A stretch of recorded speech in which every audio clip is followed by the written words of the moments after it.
자, 오늘 했던 내용을 정리하도록 하겠습니다.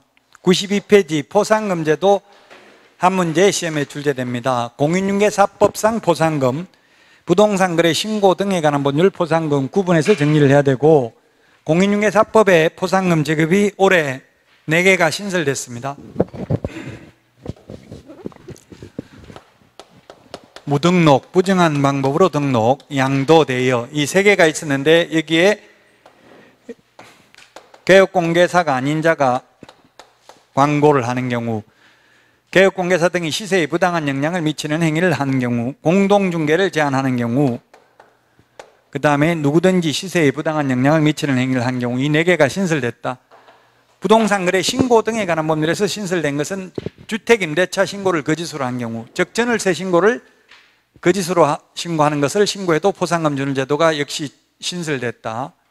바뀐 거를 주의해야 되겠고요. 그 다음에 교육제도, 교육 5개 교육이 있는데 한 문제는 반드시 출제된다. 사전교육이 중개실무교육, 경매실무교육, 그 다음에 직무교육은 사전교육이고, 연수교육하고 거래사고 예방교육은 사후교육이다. 여기 한 문제. 그럼 2문제고요. 그 다음에 벌칙이 최소 2문제 나온다고요. 3년 이하의 징역이나 3천만 원 이하의 벌금, 1년 이하의 징역이나 1천만 원 이하의 벌금, 500만 원 이하의 과태료, 100만 원 이하의 과태료. 이걸 단순히 암기하는 건데 시험에 최소 2문제, 2문제에서 3문제 정도 출제된다.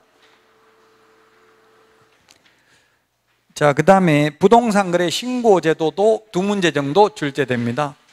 그럼 오늘 한 내용이 최소 6문제는 시험에 출제된다는 이야기입니다. 자, 부동산 거래 신고는 매매 계약만 신고합니다. 교환 계약이나 증여 계약 신고하지 않습니다. 매매 계약만 신고합니다. 임목, 광업재단, 공장재단은 신고 대상물이 아닙니다. 건공도시, 빈산주택 8개 법률에 의한 공급계약입니다. 부동산 거래 신고 계약일로부터 30일 이내입니다. 신고해야 될 사항, 암기 프린트는 13번에 입자, 실종, 중개인, 기소인데 그 중에서 자금 조달 계획과 실입주 여부는 조정 대상 지역이거나 투기과열지구 무조건 해야 됩니다. 금액과 상관없이. 또 비규제 지역 6억 이상인 경우 자금 조달 계획 실입주 여부 신고해야 됩니다. 법인인 경우 지역과 금액과 상관없이 자금 조달 계획 신고를 해야 됩니다. 그 다음에 투기과열지구인 경우에는 금액과 상관없이 증빙자료를 제출해야 됩니다. 자금 출처, 증빙자료 제출해야 된다고요. 자, 그 다음에 해제신고는 거래 당사자에게만 해제신고 의무가 있습니다. 개업공개사나 국가 등에게는 의무는 없습니다. 할 수 있습니다. 안 해도 거래 당사자만 처벌받습니다. 그 다음에 정정신청은 처음부터 잘못 적은 거 오타 고치는 게 정정신청이고요.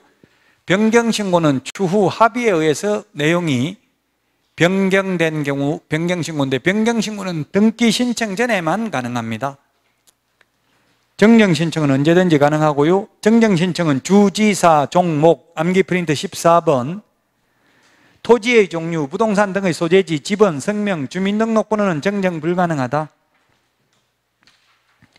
그 다음에 거래 당사자의 주소, 전화번호, 휴대전화번호는 단독으로 정정 가능하다. 그러므로 전자문서는 안 된다. 정정신청서는 법정서식이 없다. 자, 그 다음에 변경신고는 지분 변경, 도면 가기 8개 변경신고할 수 있는데 등기 신청 전에만 가능합니다. 면적 변경 없이 가격을 변경하는 경우, 그 다음에 공급가액, 옵션 비용은 전자문서가 안 된다. 자, 그 다음에 검정체계 구축 운영은 국토부 장관이, 그 검정체계에서 검정을 하는 사람은 시장군수구청장, 신고관청입니다. 114페이지 전자문서 안 되는 것, 암기 프린트 50번의 맨 밑에 휴업신고, 폐업신고, 고용관계 종료신고, 한 명이 신고를 거부해서 상대방이 단독으로 부동산 거래 신고하는 경우, 단독으로 해제 신고하는 경우 거부해가지고 전자문서 안 됩니다. 면적 변경 없이 가격 변경하는 경우, 옵션 비용, 전자문서 안 된다고 했습니다. 정정신청, 주소, 전화번호, 휴대전화번호, 정정신청도 전자문서 안 된다. 115페이지 주택임대차 계약 신고입니다. 주택법이 아니라 주택임대차 보호법상 주택입니다. 주택임대차 보호법상 주택의 경우 전월세 신고, 임대차 계약 신고를 해야 됩니다. 그래서 오피스텔이라도 주택으로 사용되고 있으면 전월세 신고 대상이 되겠습니다. 대통령령으로 정하는 금액이 초과되는 경우인데 그게 오늘 내드린 프린트 중에서 가장 중요하다. 6천만 원 초과하거나 월세 30만 원 초과하는 경우 둘 중에 하나만 해당되면 신고해야 된다고요. 자, 그 다음에 지역은 수도권이라고 하면 서울특별시, 경기도, 인천광역시를 수도권이라고 하죠. 수도권은 모든 지역 다 신고해야 됩니다. 제주도 모든 지역 다 해야 됩니다. 세종특별자치시 모든 지역 다 해야 됩니다. 광역시에 있는 군 지역도 해야 됩니다. 그러나 그 외에 광역시가 아닌 군 지역은 신고 대상이 아닙니다. 충청남도, 충청북도, 강원도, 전라남도, 전라북도, 경상남도, 경상북도에 있는 군 지역은 신고 대상이 아니라고, 전월세 신고 대상은.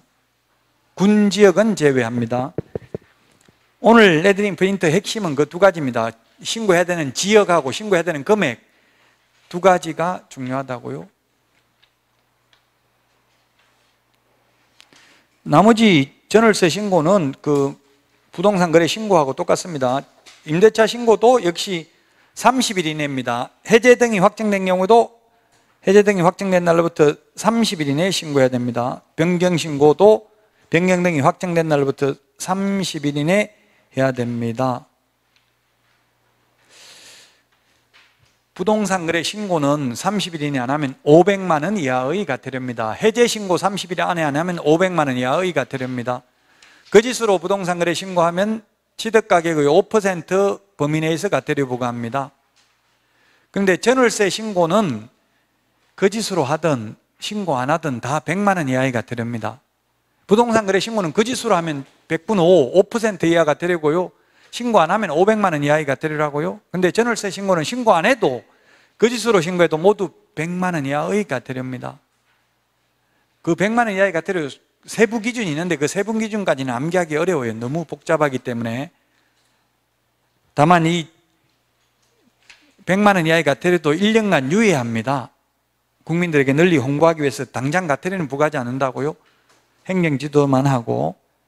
자, 여기까지 오늘 한 내용이 최소 6문제는 출제됩니다. 포상금, 그 다음에 교육제도 한 문제, 두 문제, 그 다음에 행정벌 2문제 하면 4문제, 부동산 거래 신고제도 2문제 하면 6문제 정도는 출제됩니다.